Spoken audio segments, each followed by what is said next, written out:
श्री राधा कृष्ण चरण कमलेभ्यो नमः। श्रीमद्भागवत महापुराण श्रीमद्भागवत महात्म्य प्रथम अध्याय श्लोक संख्या 22। यद्यप ब्रह्म संबंधाच्च श्रुतुमेतत् सुरर्षिणा सप्ताह श्रवण विधि कुमारैस्तस्य भाषित। कल तक हम लोग श्रवण कर रहे थे कि भागवत सप्ताह विधि से यह श्रवण की जाए तो 7 दिनों के अंदर ही मनुष्य की मुक्ति संभव है। सनत कुमार देवऋषि नारद को सप्ताह पारायण की विधि समझाते हुए आगे कह रहे हैं कि यद्यप ब्रह्म संबंधाच्च, यद्यप देव ऋषि ने पहले ब्रह्मा जी के मुख से इसे श्रवण कर लिया था। सुर ऋषिणा माने होता है नारद। एतत् इसको श्रुतम सुना था। सप्ताह श्रवण की विधि तो उन्हें सनकादि ने ही बताई थी, लेकिन भागवत उन्होंने ब्रह्मा जी से पहले सुन रखी थी।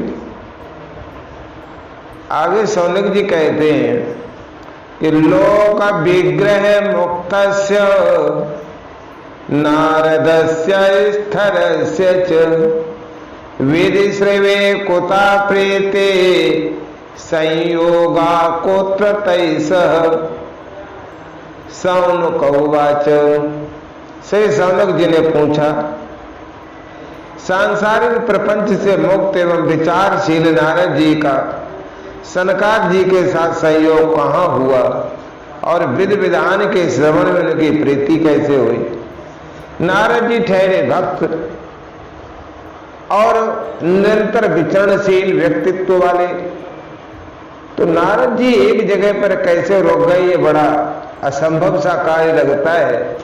शौनक जी को जिज्ञासा हुई तो उन्होंने ये प्रश्न सूत जी से पूछ लिया और कहा, साथ में ये भी बताओ कि विधि विधान के श्रवण में उनकी प्रीति कैसे हो गई। सप्ताह श्रवण विधि, भक्त तो विधि और नियमों के पालन से परे होते हैं, तो नारद जी ने विधि विधान के श्रवण में प्रीति कैसे उत्पन्न हो गई, ये आप विस्तार पूर्वक हमें बताएं।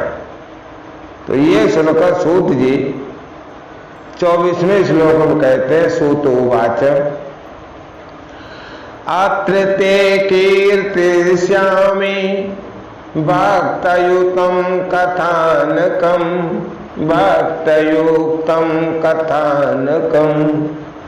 सुखेन मम यत प्रोक्तं रहस्यं विचार्य च।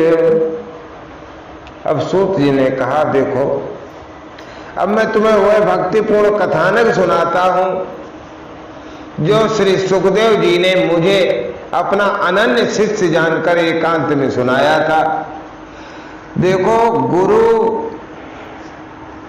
जब शिष्य से अधिक प्रेम करते हैं, जो गुरु के अपने गुरु के अधिक सेवा करते हैं, तो गुरु करुणा परवश होकर के, दयाद्र होकर के, प्रेम परवश होकर के अपने शिष्य को गुप्त बातों को एकांत में बताते हैं। सूत जी कहते हैं कि मैं अपने गुरु श्री सुखदेव जी का प्रिय शिष्य था, तो सुखदेव जी ने बड़े प्रेम पूर्वक मुझे ये कथानक सुनाया जो नारद जी को सनत कुमार ने सुनाया था। तो सूत जी कहते हैं, आगे सुने, एकदा हे विशालायाम चत्वारो ऋषयो मलः सत्संगार्थं समायाता ददृशस्तत्र नारदं। प्रथम अध्याय के 25वें श्लोक में श्री सूत जी अब एक नवीन आख्यान सुना रहे हैं कि बहुत दिन पूर्व एक दिन विशालापुरी नगरी में चारों निर्मल ऋषि सत्संग के लिए आए। विशालापुरी नगरी को ही बद्री विशाल के बद्रीनाथ के नाम से आज जाना जाता है। जो बद्रीनाथ नाम का तीर्थ है हिमालय में, वो विशाला नगरी के नाम से पहले जाना जाता था।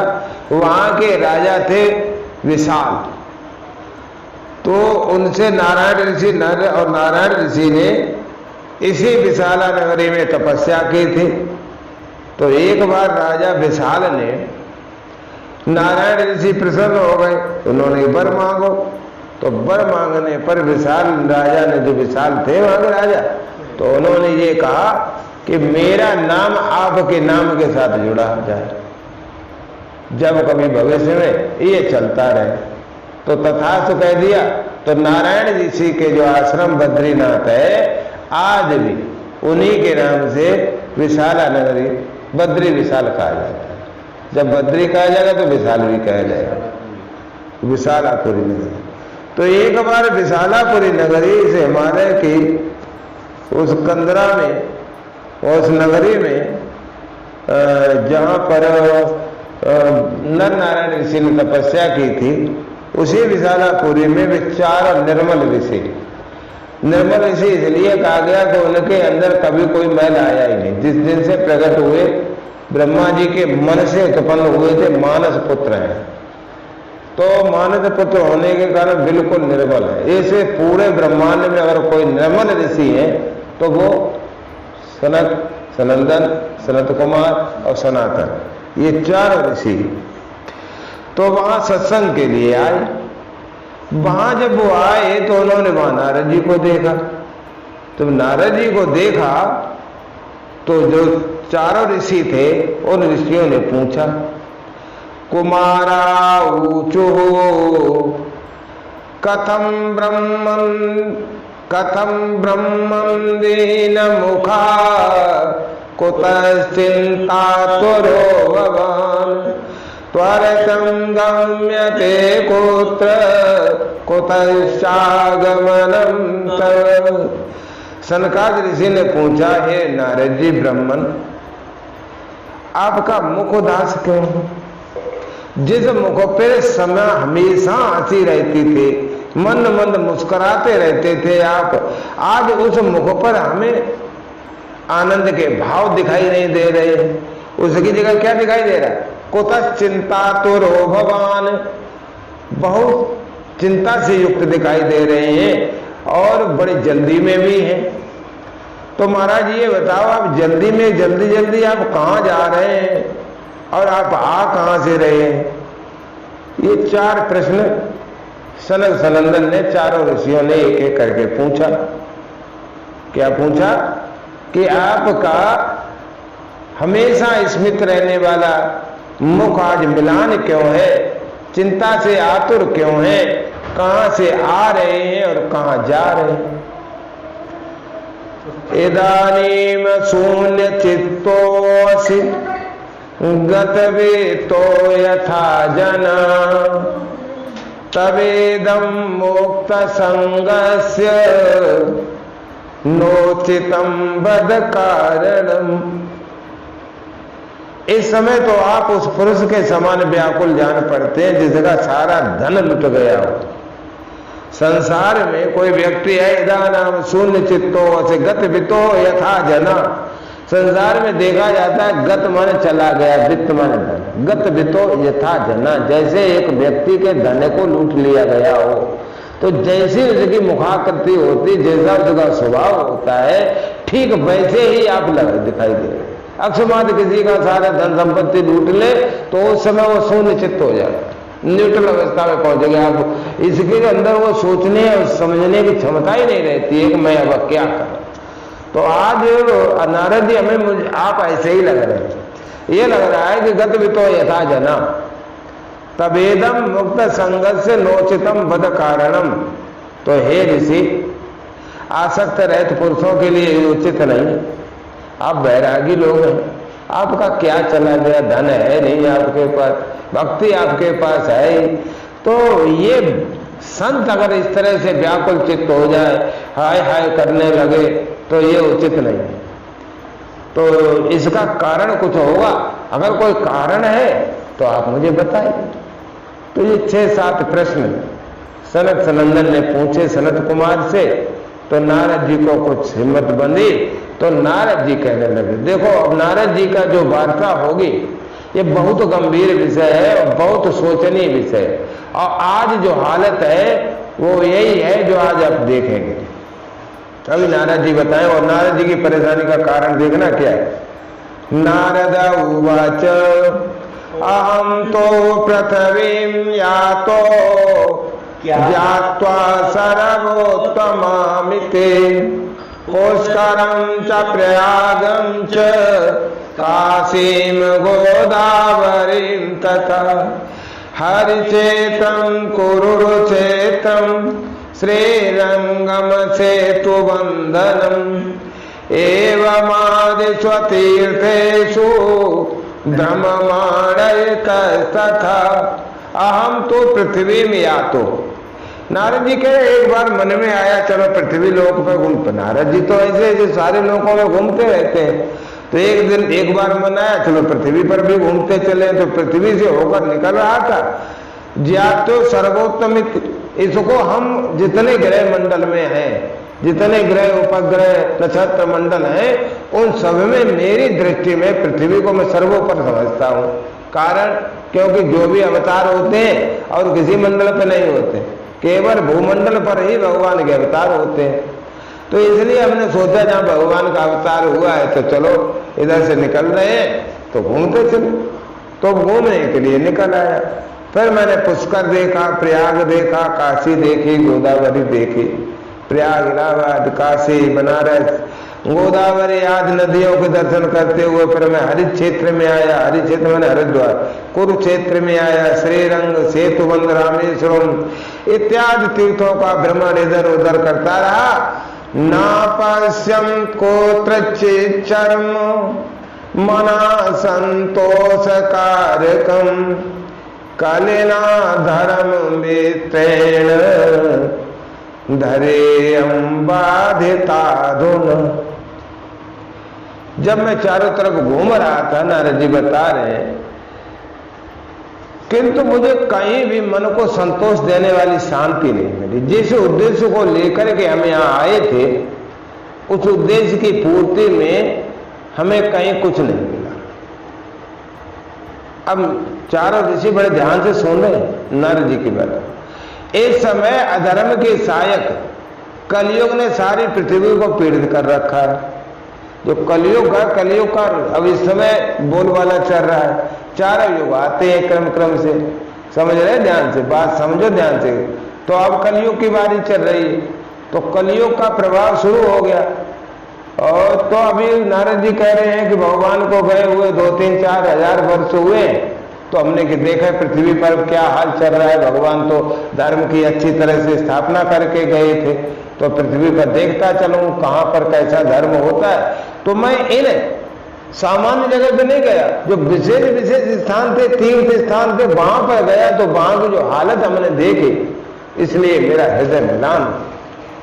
पूछा होगा सनक जी ने क्या आपने वहां देखा। वैसे कलयुग जो है बड़ा विचित्र युग है। 4 युग होते हैं, सतयुग, त्रेता, द्वापर और कलयुग। एक बार शुरू में जब आदि सृष्टि हुई होगी, उस समय भगवान ने यमलोक का गठन किया। जैसे संसार में अपराधी जो अपराध करते हैं, उन अपराधियों को दंड देने के लिए जेल बनाई जाती है। तो ब्रह्मांड में भगवान ने अपराधियों को दंड देने के लिए यमलोक का निर्माण करवाया और यमराज को वहां का राजा बना दिया। और वहां पर दंड देने वाली जो प्रक्रियाएं हैं, उनको संपादन करने के लिए 28 प्रकार के नरकों का निर्माण किया। 28 प्रकार के नरक निर्माण किए हैं, तो हजारों प्रकार के, लेकिन 28 वो मैन है। जैसे रव है, कुंभिपाक है, आज पाशुपत्र है, तमाम है, नरक है, कुंभिपाक इत्यादि। ऐसे नरक बनाए। कुंभीपाक नरक ऐसा आज एक समुद्र है बहुत बड़ा, असीम अनंत, उसमें, और वो समुद्र पानी का नहीं, पीव का, विष्टा का, मूत्र का, टट्टी पेशाब का है, पूरा घचाघच भरा हुआ। तो जीवों को उसी में डाल दिया जाता है और उसी में उतराते हैं, और उसमें कीटाणु हैं, बहुत जहरीले जीव जंतु पले हुए, वो तो नोच नोच के युगों तक खाते रहते हैं, मरता नहीं है, क्योंकि उसे वो शरीर दिया जाता है, यातना शरीर इसका नाम होता है। वो जीव मरता नहीं है लेकिन बहुत कष्ट पाता है। एक रौरव नरक होता है, तो वहां पर रुरु नाम के सर्प से भी जहरीले जीव रहते हैं, रुरु नाम के हजारों लाखों करोड़ों अरबों की संख्या में रहते हैं। तो जीव को वहीं डाल दिया जाता, निकल पाता नहीं है, तो फिर रुरु नाम के जीव आकर के उससे काटते हैं, चारों तरफ नोच नोच के खाते हैं। मरता भी है नहीं, मर जाए चलो झंझट खत्म हो, मरता भी है नहीं और उसको बहुत कष्ट देते हैं। असीपत्र नाम का एक जंगल होता है, तो उसमें क्या होता है, तप्त बालुका में बड़ा लंबा बालू, वहां कई सूर्य, भयंकर सूर्य की गर्मी वहां चलती है, बालू ऐसे लाल हो जाती है जैसे जो नहीं लावा जैसी तो नहीं होती, लेकिन जैसे बाहर जो चनाना भूंजते हैं ऐसी बालू लाल हो जाती है। जीव को उसी में छोड़ दिया जाता है। अब वो पैर रखता है, दूसरा कहाँ रखेंगे, एक भी पैर नहीं। फिर उसे दिखाई पड़ता है दूर तलवार जैसी, लंबी लंबी तलवार जैसे, ऐसे पत्तों वाले वहां पेड़ पाए जाते हैं। तो वो भाग के जाता है पेड़ के नीचे, वहां को छाया मिल जाए, हाँफता हूँता, और एक पैर रखता जलता है, बुरी तरह गिर पड़ता है, तो फिर जलता है और दौड़ता हुआ जाता है उन पेड़ों के नीचे। जैसे पेड़ नीचे वो पत्ते ऊपर गिर जाते हैं, तलवार जैसे पत्ते सब कट कट के गिर जाता है। फिर भागता है, फिर मरता तो है, यातना शरीर। तो इस तरह से हजारों लाखों करोड़ों जीव वहां पर, अभी पृथ्वी मनमाना कर ले अच्छा, फिर वहां पर जाकर के न कोई घर का, न कुटुंब का, न ये धन, न ये संपत्ति, न ये आलीशान बंगले, कुछ भी साथ नहीं दे रहे, और वहां पर ये कष्ट उठाते रहते। तो ऐसे नरकों का निर्माण किया। कथा पे आ जाए हम लोग, तो भगवान ने जब निर्माण किया, यमराज से कहा तुम यहाँ के राजा हो, अपना यहाँ पर संगठन बनाइए, रूल्स रेगुलेशन से बनाइए, नियम बनाइए, और धरती पर जो लोग पापी हों उनके लिए पूर्व एक उनके लिए संविधान बना के दे दिया कि संविधान के अंतर्गत जितने लोग आए उनको आप पृथ्वी तो उठा के इस कर्म के लिए ही ये दंड निर्धारित है, सो तुम उन्हें दंड दीजिए। सो ठीक है, जब उन्होंने बना दिया और अपने यमदूत लगा दिए, ले लेके आ जीवों को उन्होंने शुद्ध करके फिर मनुष्य जीवन में डालो उन्हें। जब तक शुद्ध ना हो जाए तब तक दंड देते रहो, यही तुम्हारा कार्य। पूरे ब्रह्मांड में सब लोगों के लिए यही है, मुख्य रूप से पृथ्वी के लिए है, कर्म भूमि है ना। बना दिया उस समय सतयुग चल रहा था, तो सतयुग में कोई लोग कोई पापी होता ही नहीं था, सब धर्म करते थे, सब अपने अपने आश्रम और नियम के अनुसार चलते थे। तो नरक खाली, अब यमराज को कोई काम नहीं, उनके जो नौकरी का पैसा जो लोगों को दे रहे थे यमदूतों को, वो भी सब बेकार जा रहा। तो यमराज ने भगवान जी से शिकायत की, प्रभु अब हम राजा तो आपने बना दिया, अब हम बिना प्रजा के राज्य के लिए कर रहे हैं, कोई है तो है नहीं, नरक खाली पड़े। तो अच्छा, तो उन्होंने कि तुम जाओ ब्रह्मा जी के पास जाओ। तो ब्रह्मा जी के पास गए, तो ब्रह्मा जी ने कहा ऐसा करो, चारों युगों को बुलाओ। तो ब्रह्मा जी ने अपने सामने ही चारों युगों को बुलाया, सतयुग, त्रेता, द्वापर, कलयुग, चारों लोग आ गए, युग आए। कलयुग देर में आया क्योंकि वो अधर्मी है, उसे क्या नियम और कानून मानता ही नहीं, नियम कानून माने वो कलयुग में, वो क्यों माने। तीन आ गए, तो उन्होंने ब्रह्मा जी ने कहा भाई ऐसा करो, ये यमलोक है, यमलोक के राजा हैं यमराज जी, इनका लोक पूरा खाली पड़ा हुआ है, तुम कुछ लोगों को जो है अपने अपने युग में से इनको दो, इनका राज्य भी चलने लगे। सतयुग से कहा यमराज ने, तो सतयुग ने कहा भाई देखो हमारे यहाँ सब धर्मी होते हैं, हमारा युग जब तक चलता है, पापी तो नाम मात्र को कहीं एक आध 2-4 कोस में कहीं एक आध निकल आए तो निकल आए, तो होते नहीं है।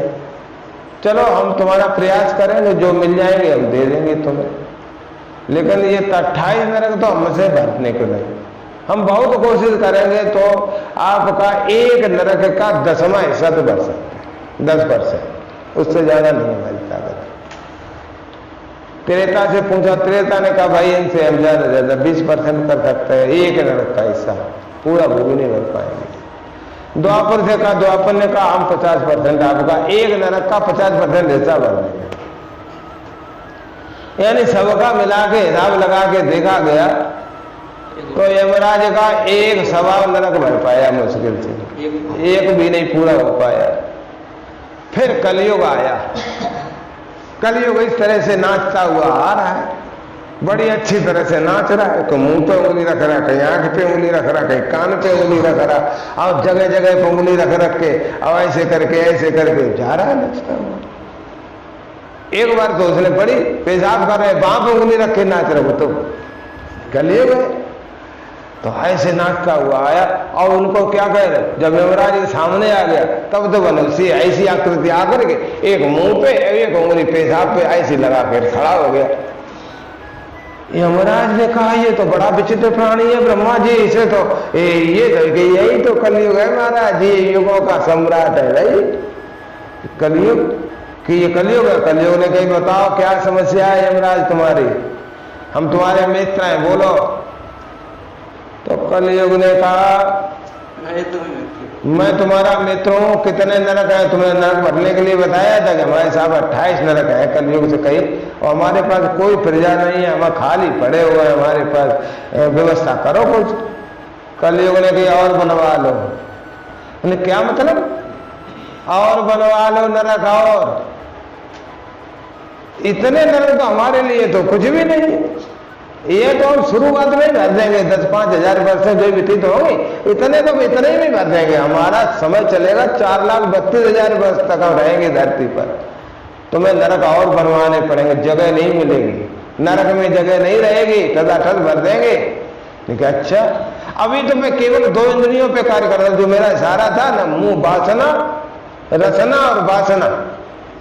जीव मतलब रसना, खाने में व्यक्ति रहेगा, नाना प्रकार की वस्तुएं खाएगा, और फिर वासना, रसना और वासना 2 इंद्रियों के द्वारा ही हम तुम्हारे 28 नरक भर दिए फुल। और भी इंद्रियां आंख है, नाक है, कान है, जिह्वा है, इन इंद्रियों के द्वारा लोग पाप करेंगे ढेर सारे। और यमदूत नौकरी हम लगा लेना, ये यमदूतों की ज्यादा ढोने वाले, ऐसे ऐसे युद्ध करा दूंगा हम आने वाले समय में, व्यर्थ में युद्ध होंगे, अपने अहंकार में युद्ध, लोगों को मार डालेंगे, मनुष्य के हत्यारे हो जाएंगे, जरा सी बात में अहंकार बस पूरे देश के देश नष्ट हो जाएंगे। आप अपने दूतों को लगाइए ना। तो यमराज बहुत खुश है इस समय, क्योंकि उनके 28 नरक पूरे हो चुके हैं और 1000 नरक उन्होंने और बनवाए हैं, जिनमें भर्ती चल रही है। यमराज को कतई फुर्सत नहीं है, जो कुछ भजन भी थोड़ा भी बहुत कर ले, इतना भी टाइम नहीं मिल पा रहा है इस समय। यमलोक में कहते हैं ना, नरक में भी तुझे जगह नहीं मिलेगी, वास्तव में जगह बहुत कम पड़ रही है इस समय। दूसरे लोगों का निर्माण, वो नरकों का निर्माण हो रहा, और ये कुंभी पाक और अपना जो भयंकर नरक तो फुलाफल जा रहे हैं। ये कथा आई, तो इसमें फिर हम आगे चलते हैं। तो कलयुग में, तो ऐसे कलयुग में नारद जी कह रहे हैं भैया, उनसे कह रहे महाराज मैं ऐसे कलयुग में, अभी तो 3-4 हजार वर्षें हुई, तो इस समय हम उन जगह पर गए जो तथा कथित धार्मिक स्थान है, और जो बुरे स्थान है उनकी तो क्या हाल होंगे, आगे देखो क्या होता है। सत्यम नास्ति तपा शौचम दयादानम न वेद्यते उदरम भैरो जीवो बराका कूटुभाषिण मंदा सुमंदम तयो मंद भाग्या ही पुद्रता पाखंड निरता संतो विरक्ता सपरिग्रह करुणी प्रभुता गेहे श्याल को बुद्धिदायक कन्या विक्रयणो लोभात् दंपति नाम च कलकनम। अब देखो एक एक शब्द समझो, नारद जी समझा रहे, नारद जी कह रहे हैं कि ऋषियों, जो मैंने देखा आंखों हाल लाइव टेलीकास्ट देखे आप, मैंने अपनी इन्हीं आंखों से जो हालत इस पृथ्वी के देख के आया हूं, और 100 मॉडल के रूप में वो स्थान देखे हैं जो कभी बहुत धर्म के केंद्र माने जाते थे, ऊपर गिना आए हैं। तो उन धर्म के केंद्र माने जाने वाले स्थानों पर सत्यम नास्ति, वहां सत्य नहीं है। तपा नास्ति, तपस्या नहीं है। शौचम नास्ति, पवित्रता नहीं है। दया नहीं है, दान नहीं है। वहां ये सब चीजें जो दैवीय गुण होते हैं, इनमें से कोई भी नहीं पाया जाता। उदरम विरो, पेट भरने वाले बेचारे जीव जो उदरम विरो, जब कितनी बार ये गाली है संस्कृत में, पेटू जिन्हें कहना चाहिए। केवल पेट भरे हमारा, केवल इसी के लिए रात दिन युक्ति सोचते रहते हैं, उन्हें उदरम विरो कहा जाता है। जीवा बराका, जीव कैसे हो गए?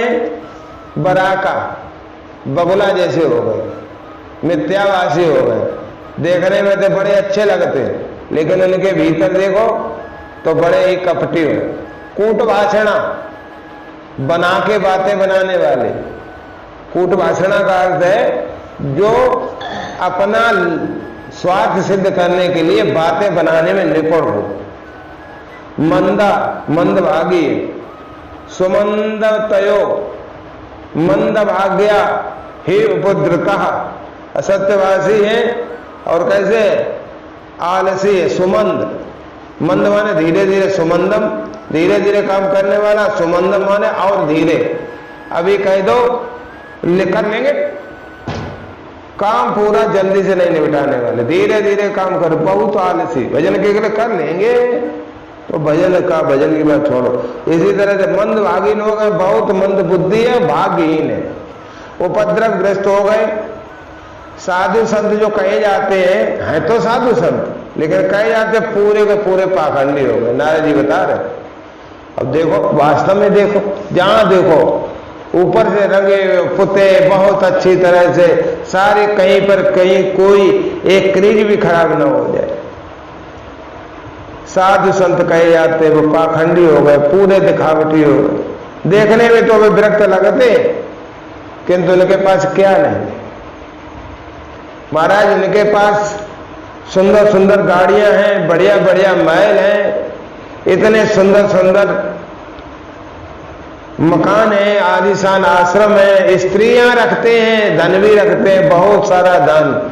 जितना इनके पास धन है इतना धन किसी के पास नहीं। स्त्री, धन, सभी प्रकार के परिग्रह इनके पास देखे जाते हैं।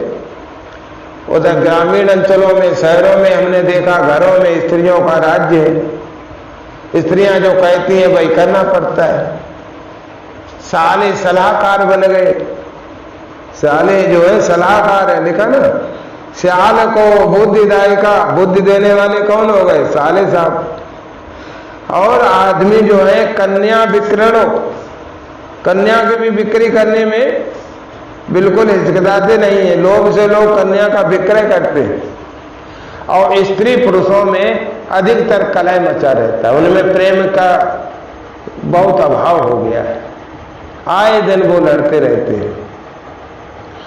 आश्रमाय वनैरुद्धास तीर्थान सरते तथा देवतायतनायत्र दुष्टैर्नष्टान भूरिसा। आश्रमा यवनैरुद्धा, इसका मतलब नारद जी जब आए होंगे उस समय भारत में यवनों का राज्य होगा। यवन कहते हैं मुसलमान।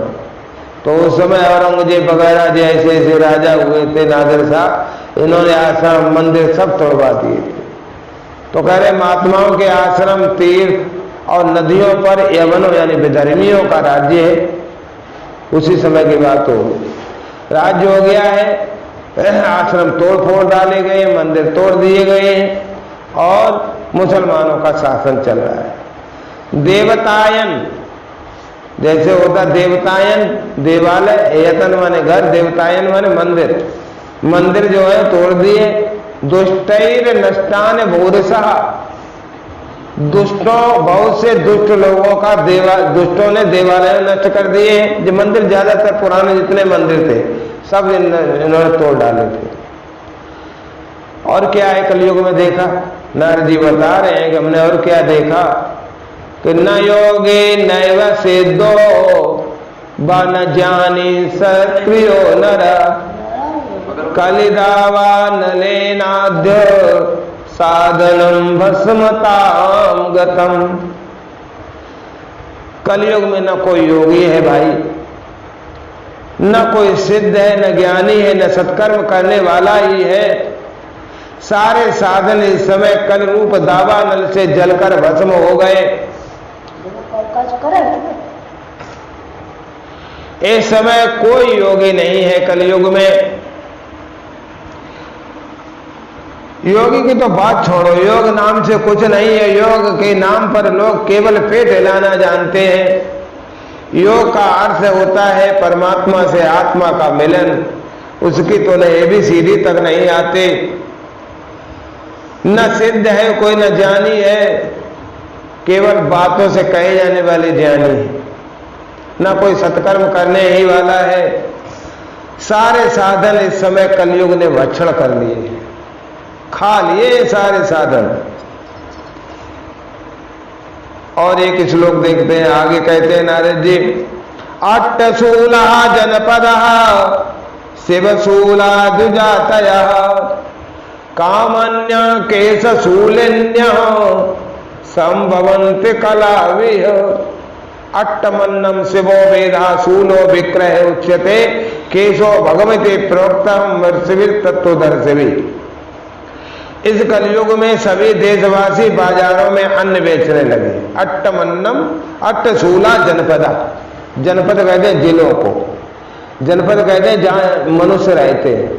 जहां मनुष्य रहते हैं तो पहले क्या होता था, कोई भी किसान अन्न नहीं बेचता था। अन्न को पवित्र मानते थे, अन्न देते थे एक दूसरे को, उसके बदले में दूसरी वस्तुएं ले लेते थे, बेचते नहीं। लेकिन इस कलयुग में अन्न की बिक्री धड़ल्ले से होती है। शिवशूला द्विजातया। और जो ब्राह्मण लोग हैं वे कैसे हो गए, बाजारू हो गए। वो वेद पैसा लेकर के पढ़ाते हैं वेद।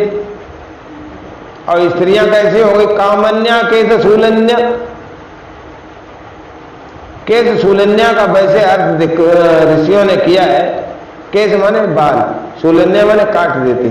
कलयुग में स्त्रियां अपने बालों को कटाने वाली होंगी। बालों को तुरंत कटा दिया करेंगे, हिप्पी कट बना के घूमा करेंगे, हो रहा। और कैसी होंगी, कामिन्या, कामी होंगी। वैश्यावृत्ति से निर्वाह करने लगे जाएंगे, उसे वो बुरा भी नहीं मानेंगे।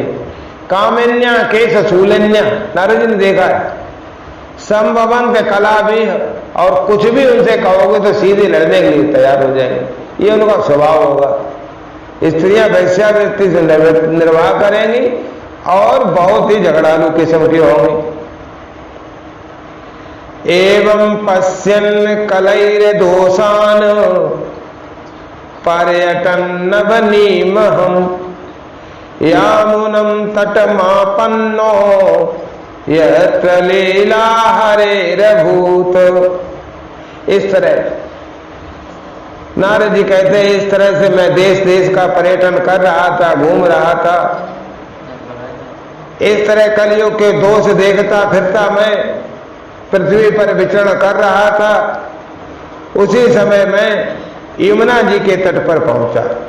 यामुनम तट मापन्नो, यमुना के तट पर हम पहुंचे।